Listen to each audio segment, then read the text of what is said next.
Question from Jason. He wants to film Halloween's episode, and he wants to replace the background with some scary scene. So let's show him a couple of ways he can do that. Here's a really short 3-second clip of some people walking, like so. And what we want to do is we want to use just the people. We don't want to use the background. We want to substitute our own background. So let's use, all we have to do is select our video clip, and we can go over here in AI matting. That's under video, AI matting.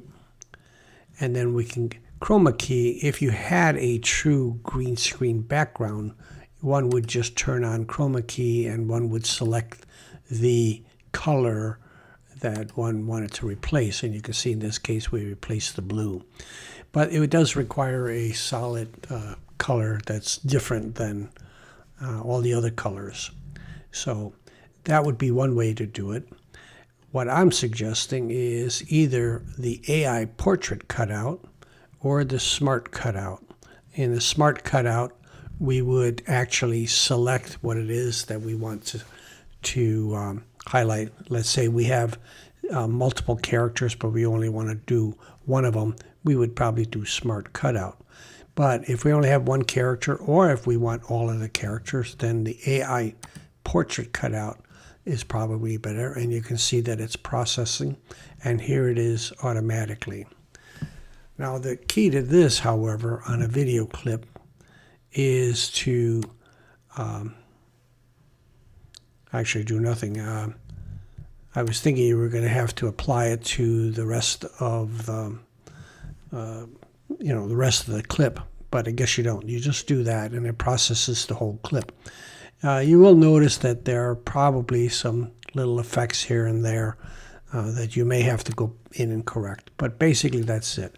Once you've done that, make sure you take off your magnetic timeline and then take your other scene that you want to put down below and put it here. So let me see if I can find something. Okay, so this happened to be the screensaver on my computer. And so what we did was we turned off the magnetic timeline. In other words, we turned it white. And then we moved our cutouts up one track to track 2. And now we're just going to drag our screenshot down to track 1. In other words, we want to make it the underlying. It's not a very realistic scene, but people will be walking on water. But as you can see, we have successfully eliminated the background, and we put in some other unrealistic background. We can always adjust our other character here. Again, we go to video. Once we select our characters, select video, basic, and now we can transform it. We can go ahead and scale our people down a little bit. We can adjust their position so they're actually walking on the water. And here we go.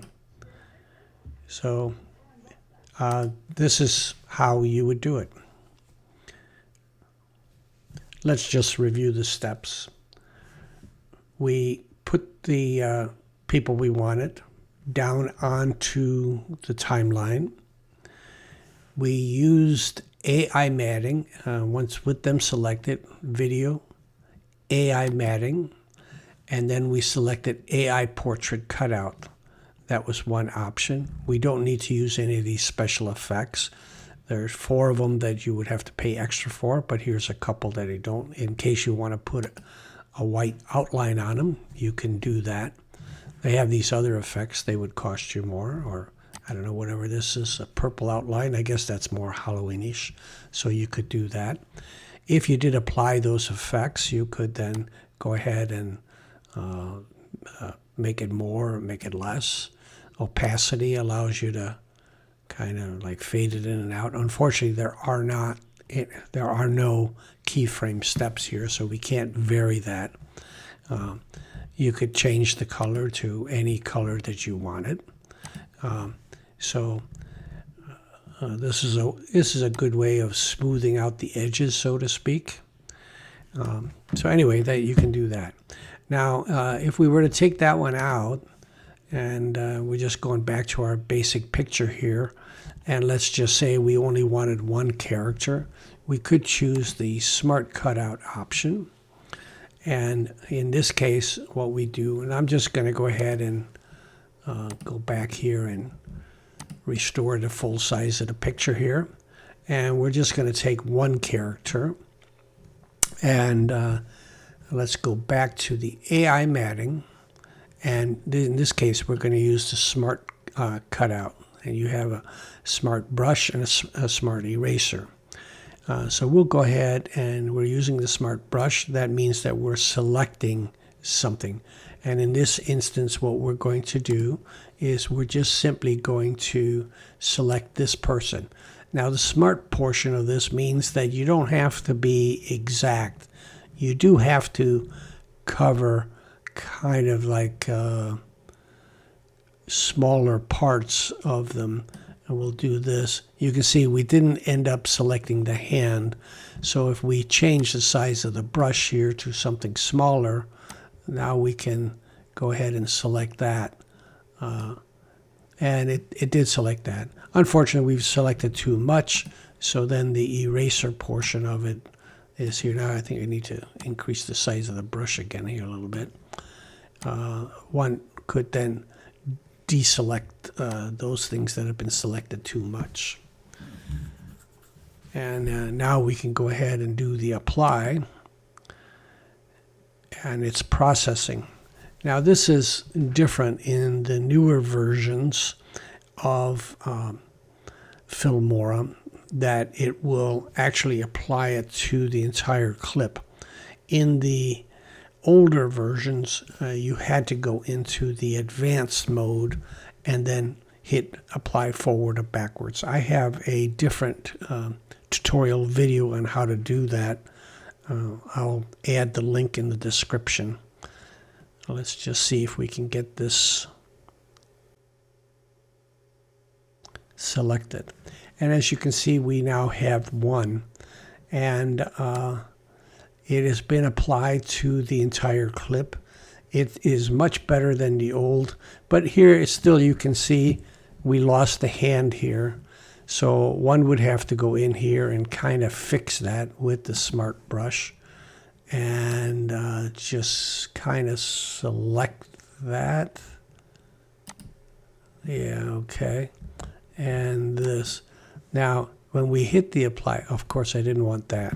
I'm going to try to Control Z, and that should have reversed that. Okay, we're going to hit apply, and apply again is going to apply it to the entire clip.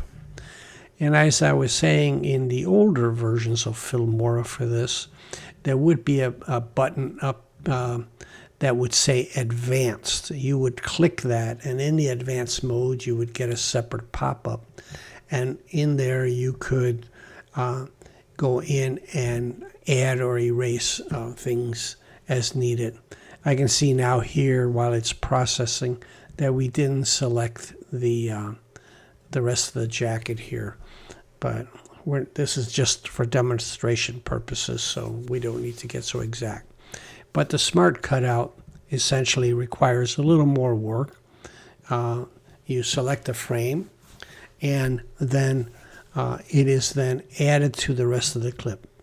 And while it's processing here, it's almost processing. I should say that I just uploaded version 15.5.16. So if you don't have this version and you don't have this automatic applied to the entire clip, you should be looking for the advanced button and then scrub across to find things that aren't part of it. Here again, we can see that we miss part of the head here. So again, we would select the Smart Brush, and we would we can see that it's not colored. Now, if it's too difficult to see what's selected and what's not selected, change the background. We can change the background to black. We can change it to checkered here, and this would allow us to see exactly what we're adding. So here we got a little bit more. It seems like it's going pretty good. In essence, what I'm saying is that if you have multiple characters and you want all multiple characters, use the AI portrait cutout. It is cleaner and quicker. And even for just one individual, it's a good option. But that's if you want to include any person in the picture. If you want to select only one person out of multiple people, you must use the Smart Cutout. And this is going to take a little bit. I'm going to shut up and speed up this. Okay. I've got some more of it. Apparently, it looks pretty good. Actually, it looks fairly good. Let's play it from the beginning. It's only a 3-second clip. And we can see things there that maybe needs to be done here. Again, we can add a border to these. We could do the same thing. The advantage of adding a border to it is that you can kind of smooth over rough edges. Another way to smooth over what you've gotten is to use the edge, and you can increase or decrease the edge a little bit. We can see that we selected something here we didn't want. Obviously, we would go in and erase that. But let's say that you are having difficulty getting the edge. The other option then is just to increase it a little bit and then use the feather option. The feather option is kind of like it blends it. And so then the flaws are not as quite as visible.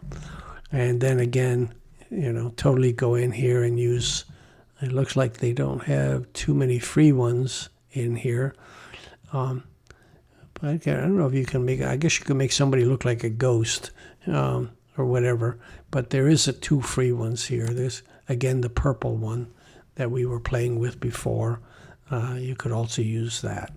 And let's see, I don't know if that allows you to adjust the feather. It just becomes part of the edge. But anyway, those are your options. And hopefully this will help you.